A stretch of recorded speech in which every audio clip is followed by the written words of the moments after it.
In 1907, Britain and France embraced Russia. They used honey, in a triple alliance, Britain, France and Russia. And the honey that they used to trap Russia was that if we win the war that's coming with the Ottoman Empire, you will get Constantinople, which is what Russia wants. But they promised Russia one thing through the front door, and they took it back through the back door, like what they did to the Arabs. These are people with PhDs in deception. If they tell you that the sun is shining, don't believe them. Go outside and look up in the sky, see whether the sun is shining.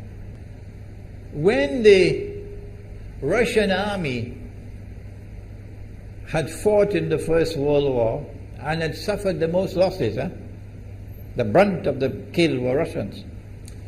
And they were now winning the war. And the Ottoman Empire was collapsing. And the Russian army is only an arm's length away from Constantinople. They don't want Russia to get Constantinople. No. So what did they do? Russian Jews organized and executed the Bolshevik Revolution, which overthrew the Russian monarchy.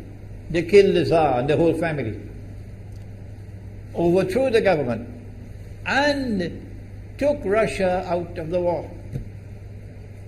So the Russian army had to stop in its tracks and could not go to Constantinople. In other words, the Russian Jews stabbed Russia in the back. They did more than that. They brought communism. Communism is not Russian. These dum-dums don't understand that. Communism was created to destroy Russia. Why don't these dum-dums understand it? Communism is not Russian. Communism was created to destroy Russia, to destroy the Russian Orthodox Church. So they brought communism in the Soviet Union.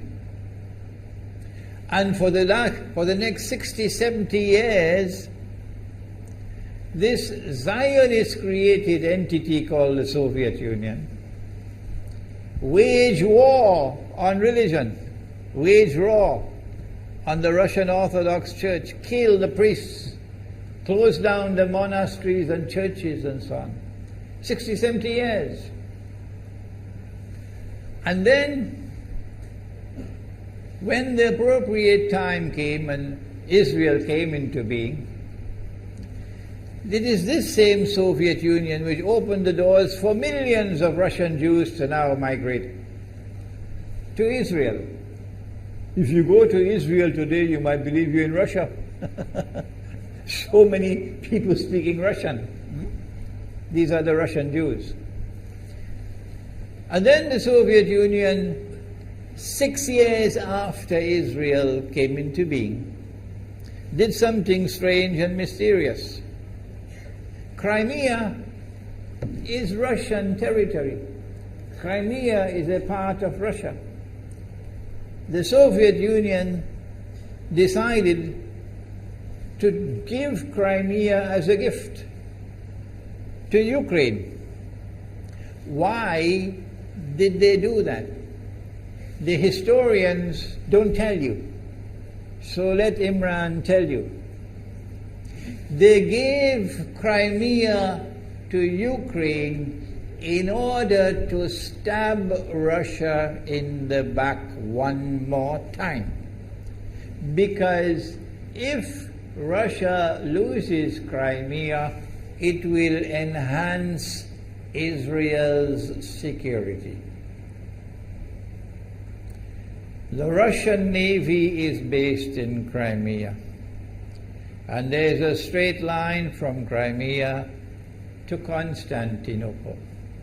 To get out of the Black Sea and to get into the Mediterranean Sea, you got to pass through the Bosphorus. And the city of Constantinople is located right there on the Bosphorus. So they gave Crimea as a gift to Ukraine. They never bothered to consult the people of Crimea and get their consent. No. They never bothered to seek the permission of the Russian people. No. But Washington doesn't want to hear that. The foolish man who now sits in the White House of the United States, the foolish man who would like to pretend that he's a man of wisdom, he doesn't want to hear. But what are the rights of the Russian people? Were they not violated? Do they not have the right to correct Iran and recover the territory which was unjustly taken away from them on Israel's behalf? Obama doesn't want to hear that. It's inconvenient for them. But in this masjid, we will expose whether it's convenient to you or not. They did more than that. Not only did they give Crimea to Ukraine, but earlier on they gave eastern Ukraine. Eastern, part of the now eastern Ukraine was Russian. It was Russian. And the Soviet Union gave it as a gift to Ukraine. Why is it being given to Ukraine? Answer is that when the proper moment comes, the same people who brought the Soviet Union into being now have a method by which they can cause it to collapse. The method that they're using now in Venezuela, popular demonstrations, they did it in Egypt, they did it in Tunisia. They are masters of that. They did it with the Soviet Union. I used to think that the Soviet Union collapsed because of Allah's kindness. But I was wrong. No, it was the Zionists who brought down the Soviet Union because they didn't need it anymore. Like tomorrow they wouldn't need you anymore, Saudi Arabia. And they wouldn't need you anymore, Islamabad. When will you understand that? They'll just throw you to the dogs. You served them long enough. So they brought down the Soviet Union. Why? So that Ukraine might emerge as an independent state. That's danger for Russia. They prepared the way. And now Ukraine emerges as an independent state. So the rope is around Russia's neck now. And from that day,